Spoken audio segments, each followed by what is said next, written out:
Abatuuze b'okundi kutamada ekisangibwa Masajja mu ggombolola ya Makindye tebamatidde n'engeri omwana wa munnaabwe Elvis Matovu gy'afiiridde ku kalwaliro aka Lexus Hospital. Omwana ono Matovu azaalibwa Talent Natukunda ne Bukenya Charles era omusasi waffe watuukidde mu maka gaabwe ng'omulambo guli ku lubalaza we babadde bamukungubagira. Natukunda mu nnaku atunnyonnyodde nti yatutte omwana mu ddwaliro okujjanjabibwa naye embeera nga yeeyongera kuba bubi. Mwana ne bamusako oxygeni ne batusaba deposit ne tugiwaayo. Kati wezaweze 12 nengenda nengamba omusawo njagala kulaba ku mwana. Nangamba omwana yeebase sijja sobola mulaba. Enzala nenkomawo ku 2. Kati taata we yajjidde. Najja n'ababuuza omwana ali atanga tebamuddamu. N'ayagala oyingira alaba omwana. Abasawo ne bayimirira ku mulyango. Agamba kitaye w'omwana bwe yazze okulaba embeera omwana gy'alimu abasawo bamuganye ne batandika okumukanda ensimbi z'obujjanjabi z'ataabadde nazo nga mu kubalemerako ng'ayagala okulaba omwana baamukubye bukubi. Bwe yamusindise ne taata omwana n'akwata obusungu n'asindika musawo n'agenda w'abadde omwana w'obusungu akatanda ne kamenyeka waliwo n'ekyuma ekimu. Kati abasawo bonna kwe kujja ne bakwata taata w'omwana bba wange. Bwe baamukutte mukulu w'eddwaliro n'atandika omukuba. Kino kyaleesewo obunkenke era Bukenya n'akwatibwa poliisi y'omu kikajjo gye yasuze ekijja abatuuze mu mbeera kubanga yabadde alina okubawa enteekateeka z'okuziika. Naye muntaase kubanga omwana wange simanyi kyegenda kukola nga taata w'omwana wange taliiwo. Kuba n'emisango gye bamuteeseeko tegiriiyo omuntu yenna ng'afiiriddwa mikwano.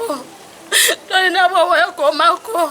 Obudwaliro buno obwampolampola buno bwe bagenda nga bajuza mu byalo obudwaliro ne busukka buleeta n'ebizibu. Basazeewo okusitula omulambo gw'omwana ne bagutwala ku poliisi y'omu kikajjo nga baagala eyimbule Bukenya asobole okukungubagira mutabani we era mu kiseera kitono emuyimbudde.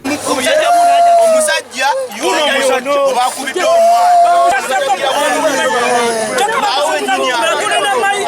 Wabaddewo emmotoka evuga abakungu ba gavumenti ebadde eyitawo n'eyagala okubatwalako n'omulambo kyokka babadde baakagirinnya. Abatuuze ne beesala akajegere ne bagisalako ekiwaliriza Bukenya okufuluma n'omulambo gw'omwana era bagusitudde ne bakunguja nagwo okutuuka ku ddwaliro lya Lexus omwana gye yafiiridde.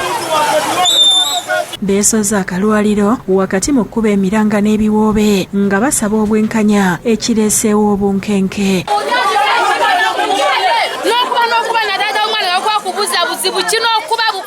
Nga bino bigenda maaso abasirikale okuva ku poliisi ey'e Katwe batuuse okutaasa embeera nga n'akulira abasawo ku kalwaliro kano Dan Kiza agezezaako okunnyonnyola ekiviiriddeko omwana okufa ekirese abatuuze nga tebamatidde.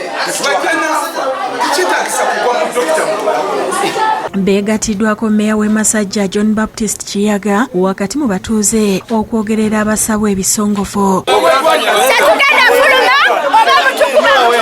Abakulembeze okuli omubaka w'ekitondo David Serukenya baliko bye bawabudde. Omuntu yenna bw'aba aze mu kitundu ng'azze okugulawo eddwaliro sooka okole study olabe bantu ki b'ogenda okolamu bizinensi. Ekyokubiri tokulembeza nnyo ssente wabula ekikulu kibeere kutaasa bulamu.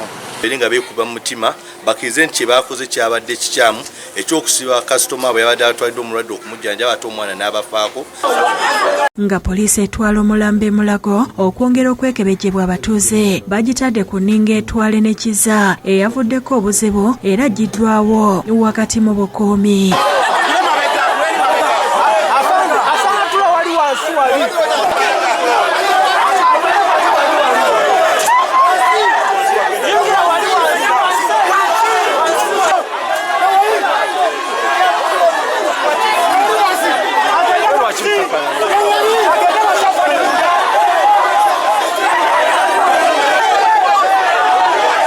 Diana Myalo yakusakidde ekkulire lino ku Lwabukedde TV.